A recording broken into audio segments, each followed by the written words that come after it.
Welcome back to the podcast. The last part that we left off was just me crossing people over and all of that good stuff. So now when I just focus, I'm going to try my best to focus because a lot of things pop in my head and I like to say them because I don't want to lose what, was being told to me. Okay. So I want to focus on now being sick. Okay. So I touched on it as a child, right? I was saying as a child, I was sickly and all these things. And then it kind of was in and out growing up. Like after that, it was coming and going, it wasn't too harsh. And then it slowly started to settle on me in my, I want to say early 20s, like my early 20s. Okay. And as it started to do that, I was still okay. I was still living my life, having fun with my friends, college life.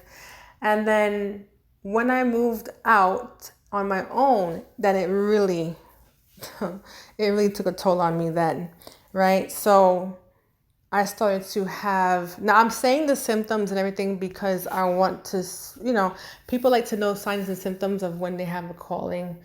Not everybody's going to be the same. That's just the thing about it, but it does still help, or it feels, I don't know what word to use. For lack of a better word, I'm going to say it feels good to, hear someone else say what their symptoms were so that you can compare. I know how that feels. I know, even though not everybody is the same. Okay. I get it. So I'm going to say mine because I know how, assuring. I don't know what the word is to use for that, but relatable. You want to see if it's relatable. All right. So, the typical things you start out with, like I started with acid reflux, but then it just turned into something crazy. Like I started to have, like I just would throw up randomly. That was not acid reflux though. I just started to throw up. I started losing weight. I started to, so many things. I would break out in hives more. Like the childhood stuff will come back 10,000 times harder on me, plus other things. Like, eczema, all these other things, like skin conditions, all these things that no one can really see on you because you're not showing it, but it's there. And you want to, you're trying to work and be strong and go forward, with your life. And so there's a lot of different things. Maybe I should have wrote them down before I came here. I freestyle this all the time. So a lot of things, like a lot. I couldn't go to work sometimes. My stomach would just start to cramp and I just couldn't move, or I would catch fevers too, fevers. I would have a lot of low-grade fevers. So then I was like, is this like, I would Google the symptoms and look it all up. And I was like, okay, I could possibly have this. Every symptom is the same for everything. So I'm like, oh, I'm just going to sum it up to candida or something. I was just, so I was like, let me just eat differently. Because the doctors, when this was all going on, I couldn't breathe properly, by the way. See, there's a lot, like every system in my body, like in our bodies, that's what was going on. Like every system was affected in my body, like my heart. I would get that checked out. It was everything, every system. So I would run tests, draw a lot of blood, and I mean a lot of blood all the time. And no one for years could tell me what was wrong. And so there just became a point where I was just too weak. And I was really super skinny. And so I started to change my diet. I ate healthier. I did different things. It helped, but I wasn't cured, right? And then I started learning about this, Ayurvedic way of eating and, being. That definitely helped more than other things, but it wasn't still a cure, And I wanted to do this thing called Panchakarma, but it costs an arm and a leg where I live. Like I'm from New York, so it was a ton of money. So I was like, because I want to reset my body, and I would do all these things, a lot of things to reset. I'm not gonna list them all, but I did a lot. I take really good care of myself, like people just would look at me because, as a massage therapist, they would come over and they would see how I was living and what I was eating, and they would see the things in in my kitchen. So they were like, oh my gosh, how do you eat this way? It seems like someone would have to be super disciplined, which I am, to live like this, I just vegetables, like I barely did fruits because I was trying to kill certain things, and I was like, oh, I just want to make sure that I'm killing the right things because I don't know what's going on. I'm just playing doctor to myself, So I was very disciplined. I am a disciplined person, so I have strong willpower, and I just ate a certain way for years, and I'm like, well, why I'm not? Why? And I would do a lot of detoxing, all of that, and then eventually, I had a dream about it. So let's go into dreams too. I don't want to separate it. I kind of want to just put it together. My dreams started changing, right? I want to kind of give a time frame too, because there's a lot that's going on, so I'm breaking them up, right? So I already talked about like religion and spirituality and all that stuff in the last one. These are all still along the same timeline, right? Me getting sick was still the part when I was in church. Then I would pray, I would try to get, ask for help, and I really prayed hard on it. I would put oil on my head. I would do the whole 9 yards. I would do it all. Then eventually I would slowly leave the church, right? And leave that religion. And then I went into spirituality, and I left the church and did spirituality. And then my dreams were always a factor, right? They never stopped, even when I was in church. Like my dreams, the prophetic ones, all of them would still be there. But they did start to change into more of African and stuff, like water dreams too would come about, right? So I would still have some of the same dreams, right? But they were more often African related or and water related dreams too, like sea creatures, the ocean, and things like that. If you want me to get into my dreams, that's going to be another podcast. If you want me to tell you, break it down so you know some of the signs of a calling, because they're in the dreams. The calling, for most people, not all, remember that when I say that, not all, most of the spiritual callings that we have is shown in our dreams, okay? For most people. So I can go into that in another podcast and talk about dreams so you can compare your dreams if you'd like. All right, so I even had, so there was this one dream that I thought, because I was sick during the time, and this dream was when I was in church still, this particular dream. And I thought that what the person was praying for me in the dream, I thought she was getting rid of demons because the way I was responding, I was like burping and doing all these things. And so for a long time, I thought that's what it was about. Like the sickness was a demon. So I was just like, oh, that's what it is. And I would try my best to pray against all these things, and nothing was working. So later on, I found out that those are Sangoma dreams, or a spiritual calling type of dream. And that was later on. So yeah, I'm having all these dreams and having all these visions and seeing my ancestors and I just started to see more ancestors. I started to hear spirits more, especially when I was leaving the church. I started hearing more truths being told to me in my ear because I'm clairaudient. So I would hear the spirits talk to me and tell me things, and I would go and look it up because I just don't want to take even a spirit's word for it, because I just at the time didn't know, is this a good spirit or a bad spirit? And then if things turned out the way they were supposed, like the way that the spirit said it was, then I would be like, oh, this is real, and I would go deep into research. And so, yeah, they told me how to help myself, and along the way. And then eventually it's like, you can't ignore the dreams, and you can't ignore certain signs too. You're going to be given signs, whether it be online or someone talking to you. You're just going to keep seeing all the signs, birds, butterflies, whatever you know.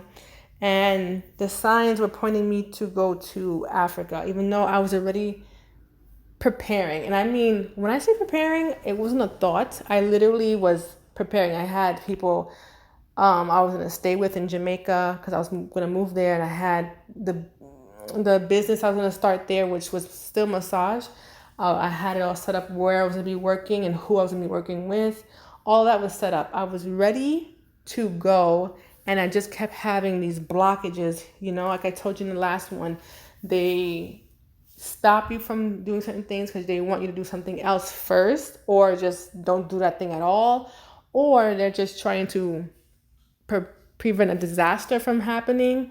Let's say all your life you wanted to be in the entertainment industry and it just never worked out.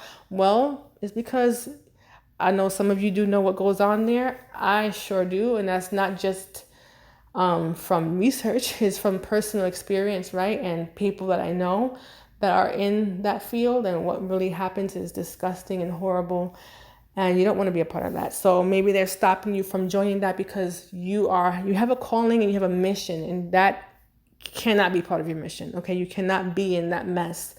All right, so they're protecting you from that. It's a protection. Okay, so I didn't get to go. Okay, so I'm like, okay, clearly you want me to go to Africa. Like, you keep showing me and putting people in place. So the moment I decided to answer that call to go, everything started to fall into place. Okay, so I ended up having to. So I chose Nigeria at first, and then it wasn't working out. I may have known one person over there, but that was it. And it wasn't really, it just wasn't working out. Like, I started to know more Ghanaians, and then I was pointed in the direction of Ghana. Someone came and was in my life and was like, you shouldn't go to Nigeria. Trust me, Ghana's going to be safer for you. And they were just telling me all these things, and they were showing me the way. And so many more people started to step forward and say, you can stay here, my family's place, or you can stay with me over here. And I'm like, I'm going to be over there visiting for a few months. I'll help you. Like, people that I actually trusted, or even family that would come up and like, hey, I know someone from there and I trust them, and I want my girl safe, They want their family members safe. They want me safe. So they were like, I definitely trust this person. So a lot of people were put in my path. I was like, okay, this is clearly where I'm supposed to go. Of course, other things too, right? Other signs. I'm just telling you a little bit of my life. So, prepared to go there. Then my dreams got more intense.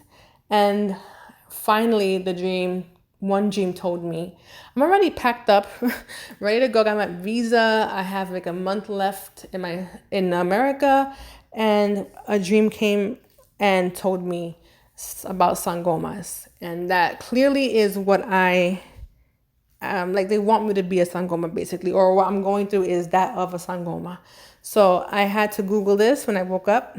And yeah, a lot of people who have that calling, they're sickly. Remember, not all, but you do go through most of the time, you do have a tragic thing happen to you. It doesn't have to be sickness. It could be anything else, but a lot of tragedies happening. Okay. So yeah, everything that I was going through was that of a spiritual calling. And more importantly, they could have pointed me to any kind of spiritual calling, but they pointed me in the direction of a sangoma. So that was clearly like a path I think they want me to take. So I was like, okay, well, when I did more research, those are more based in South Africa, like in Zimbabwe. Like, so I'm like, I've already paid. I'm already settled. I already shipped my barrels to Ghana. Like, I can't just go to South Africa. So maybe when I'm there on the continent, then I can go.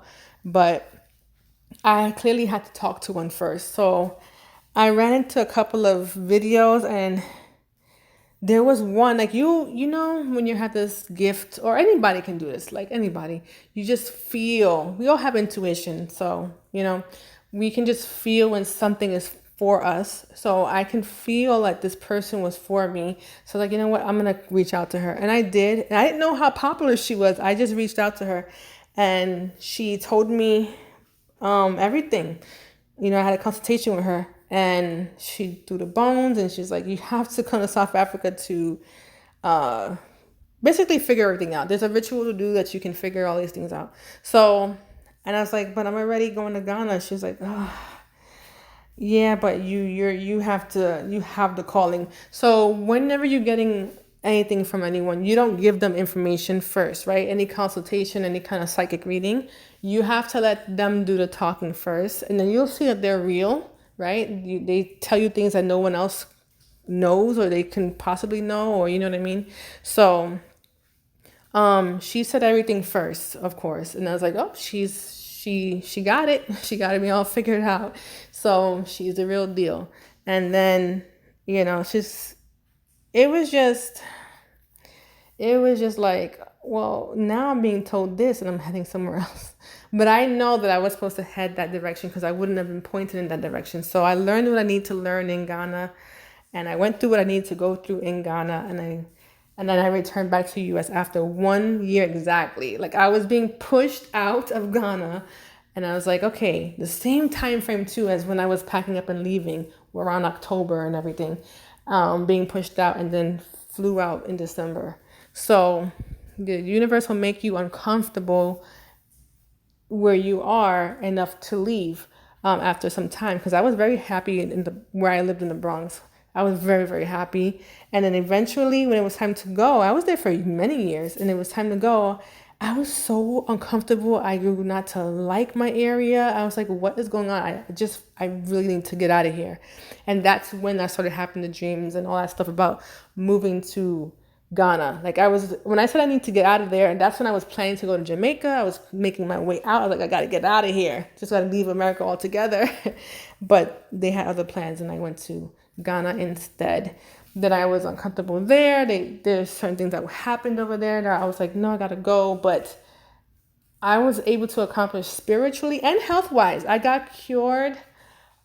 I was able to do my Ayurvedic thing, and I got cured for the most part. Remember, I haven't done why I figured it wasn't completely a cure. What she did for me over there, this the Ayurvedic center I went to. And I'm really happy for what she did, because majority was cleared up. I was so, I was so happy. It's not even funny. And so, but there were still things here and there. I'm like, I know it's because I didn't do the ritual or whatever for my calling. But when I'm so obedient to whatever the ancestors or the universe, like just to my call, right? When do you allow me to go and do this thing so that I can completely be set free, But there are other things in play. Also, being sick also comes from other things too, like your emotions, and it's held in certain parts of the body. That much I do know. So some of it is also me. Like, I have to keep meditating and go deep, because you just never finish going deep into into your life. You gotta take that deep dive and keep doing shadow work, So there's a whole thing. I hope that was clear to some people. I hope that was clear. I went into the sickness because I know people really want to know about that. And I went into the dreams. Not completely. I didn't dive into the dreams. I just went into it enough to say the type of dreams I would have and why, because this is the part that people were waiting for, why I ended up leaving America for Ghana. I was literally told, I did a video and for someone, and then their comment section on their channel, somebody said, oh, a lot of people feel like the ancestors are telling them to go. The ancestors are telling them to go, and it's just that is their emotions. They just think that. And the whole and you're never going to make it as a massage therapist over there. It's just, that's not a thing in Ghana. And he went off, and then people, and you can just tell he was being serious too. He wasn't trying to troll. He was being serious. And people, I didn't even have to stand up for myself. Everybody stood up for me. Everybody, there's a lot of comments, a lot of comments there where people were just defending me, saying, why you, instead of uplifting her, why you tearing her down, or tell her what to do instead of massage if you feel that way, all these things. And my thing was that he said I was working based off of emotions. You don't know a person, right? You don't know them. I literally have dreams and visions of these things and literally hear and see spirits. Literally, right? So they did tell me, okay, period. I was literally told, okay. So don't let anybody tear you down. You don't even have to say anything. The universe takes care of that for you because they went off on him. I didn't even have to go there, nor did I want to, because I know who I am and I'm confident in what I am and the abilities I have, and so should you. You should be confident in it too. You don't have to defend yourself like that all the time. All right. And like I said, see, the universe let everybody else defend me. Everybody defended me there, and he was wrong. Massage is a big thing there. It actually is. I had so many opportunities, so he was definitely wrong on that. So you can't let people talk you out of something that you know you're supposed to be doing. Okay, guys. Let me know if it's clear or not what I'm saying, and I can do it again, and I'll write down some more points instead of just freestyling it completely, so that I can really pinpoint the things you want me to talk about. All right, because I know this is a pretty big topic for people, you know, a meaningful topic to them. Like, you really want to know what someone else went through. All right, so until next time, keep your head up and stay blessed. Bye.